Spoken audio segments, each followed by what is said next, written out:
Well, hello everyone. This is Dr. Eileen, and this is another daily dose of Medicine Walk. And for those of you who are listening in on Blog Talk Radio, this is Healing House Radio. So I hope everyone's doing well, and especially all my, empathic kin out there. I mean, it just seems like as news gradually gets worse and worse and new things come out and a lot of very high energy, highly charged, experiences are out there, it can be real tough on us. And I had somebody who was actually complaining to me about empaths. And yeah, there's a lot of folks who, because they don't really understand us very well, they can be kind of on the judgmental side. And, there are also empaths who, because of the fact that they don't seek to, control it or have any, sense of, balance about it, that they just kind of go off, and then it's just like, well, you can't say anything to me because I'm empathic. Just because you're empathic does not mean you can say hurtful things. It does not mean you can lash out without consequences. These are things that we have to be able to deal with and have to be able to accept, because yeah, we do have a reason that sometimes we're a bit more emotional than most of the people around us, or we may be a bit more reactive. And that does not absolve us from the responsibility of being able to be a civil human being and walk in this world in a good way. It's a reason, it's not an excuse. And that's why I really want to help people who are empathic to be able to understand and be able to kind of get a handle on what it is that they're experiencing, so that one, they can be more comfortable, and two, the people around them are not quite so impacted, and they can be helped to understand what the nature of an empath is. So anyway, I was receiving a comment from someone who I know, and because he knows that I'm a managed empath and that, I kind of gauge how it applies and how it's used, he gets a little bit frustrated by people. And I have to remind him that, not everybody is, is at that point. And it took me a while to get to that point. So don't judge them by me, because they're still working their path. They may still be working on those pieces. But his complaint was that why is it that empaths, his question/complaint was, why is it that an empath could get just like really wound up over something they see, because they're not with the person and they are not experiencing it or in the field of it directly. So why is it something that they're only seeing, after the fact and, third person? Why is that such a reactive experience? And, it's a fair question, because most of the time when we resonate, we're resonating with something that we're directly involved in.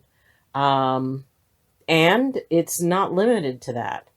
The thing is that when we observe things that are going on, even if it's third person, even if it's across the world, even if it's something that isn't even happening at that moment, like it's not being live streamed, it's after the fact, we still resonate. We don't resonate with the physical aspect of being there or experiencing it. We resonate with the energetic it creates. An image can create a particular energetic. A movie can create a particular energetic. And I've known a lot of people, and I myself have responded to something, and it is a credit to, like, if you're watching a movie and it just moves you to the point where you're resonating with what's happening, and it's like, okay, yeah, Steel Magnolias. Anybody who gets to the end of that and doesn't at least sniffle, that's just strange to me. You get these movies that just, if anybody out there has seen, and yes, this is an older movie, but it's well worth it. The movie Born Free, and I recommend look that movie up. Where the Red Fern Grows, and what is the other one? Sounder. So these were old movies that I watched when I was young.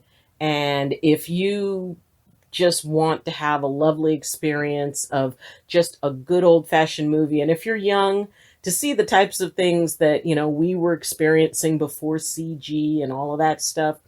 But, you watch these movies and it just tugs at something fundamental inside you. Now, there is that aspect of it triggers a sympathetic response. This is sympathy for the characters, and it's a credit to those who created the film and those who acted it, that it was so real for us, that we had those really visceral experiences and energetic experiences with it. And one of the things is that empathy is going to resonate with things that we have had an experience with. So let's say, it's an image of a child who's alone and scared and crying. A lot of us have had an experience like that at some point, or more than likely had something that would be comparable, where, you're alone, you're scared, and you're calling out for help. And, right at that moment, you're not getting it. And it makes it that much more scary.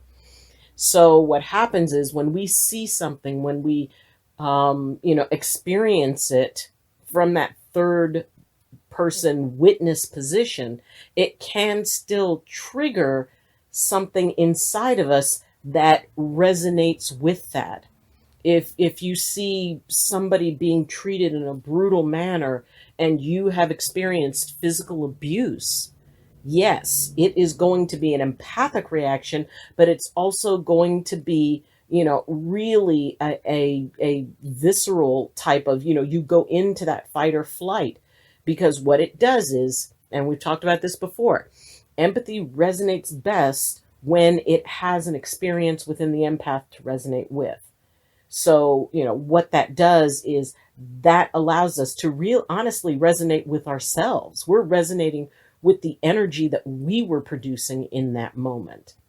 So don't think that just because something's in a picture, something's in on an image we see, something's on television. That's why empaths need to be careful. And, if you're getting a little bit too much information too quickly, dial it back. And go watch something, different. Usually go watch something funny, or, go watch a classic movie or something like that. But step out of the reality for a moment, because what it's doing is it's connecting with something energetically within us. And empaths can resonate with themselves. We've talked about that before, that we can resonate with what's going on inside of us. And essentially we're resonating with, or often we're resonating with, the frightened child, the wounded child within us. So those things that are causing us to be reactive are normally something that is within us that we are creating a link with. We're creating a link between that experience and our experience. So, if you're dealing with an empath who just seems to be really, really having a hard time and needs to take a news break, just let them know. It's like, what? How about we watch this other thing? Or how about we binge watch this old comedy show? There's a lot of great old shows that can kind of shift you out. Consider it an energetic palate cleanser. So we need to create energetic palate cleansers that, once you've been dealing with something for so long, you need something to kind of flush the taste out of your mouth. And, so you can kind of, okay, well, now we can go back to tasting. But make sure you're taking care of yourself. Make sure that you are paying attention to where your tolerance levels are, because it's best if you catch it when you first start to feel like, okay, I am resonating a little bit too hard with this. I can empathically pick up on that. I'm picking up on the energy because the experience creates an energy, whether you're there or not, whether you witnessed it or not, whatever. It could be a picture, and that will create a resonance because the event itself has an energetic frequency. And we can latch on to that, even if it is through a photo or through a news report or something like that. So, give yourself a break and enjoy doing something else. And if you need to step away from the news and step away from things, it's not about not being informed. It's good to stay informed, but make sure that you are gauging when you're starting to get kind of full. And what that will do is make us a whole lot easier to deal with by our friends and our family. And we can be able to take responsibility for that because it is our responsibility. Managing our empathy is what it is, that it's our empathy, so that means it's our job. So it's not an excuse to lash out. Empathy is a reason that you may be having a little bit of trouble leveling off, but there's no excuse. We gotta take ownership of that. And it's not about blame or fault. And as you work to learn this, it's not something that you learn in a minute. It took me a lot of time to be able to go into that place of managing. And that's why I want to shorten that learning curve for the rest of you, because I don't want it to take as long for you as it took for me. So take care of yourselves and go for those palate cleansers when you need them. And if you have any questions, comments, or concerns, please leave them in the comments section. And those of you who are listening in on Blog Talk Radio, please consider going over to the link that is in your description and visiting the YouTube page. If you like what you see, please like the video. And if you like the idea behind what I'm doing, then please consider subscribing. It really helps me out and it helps out the channel. If you want to reach me for anything, or if you have a particular question about empathy that you'd like me to address, you can reach me through my YouTube page you can reach me through the YouTube page channel. Oh, goodness.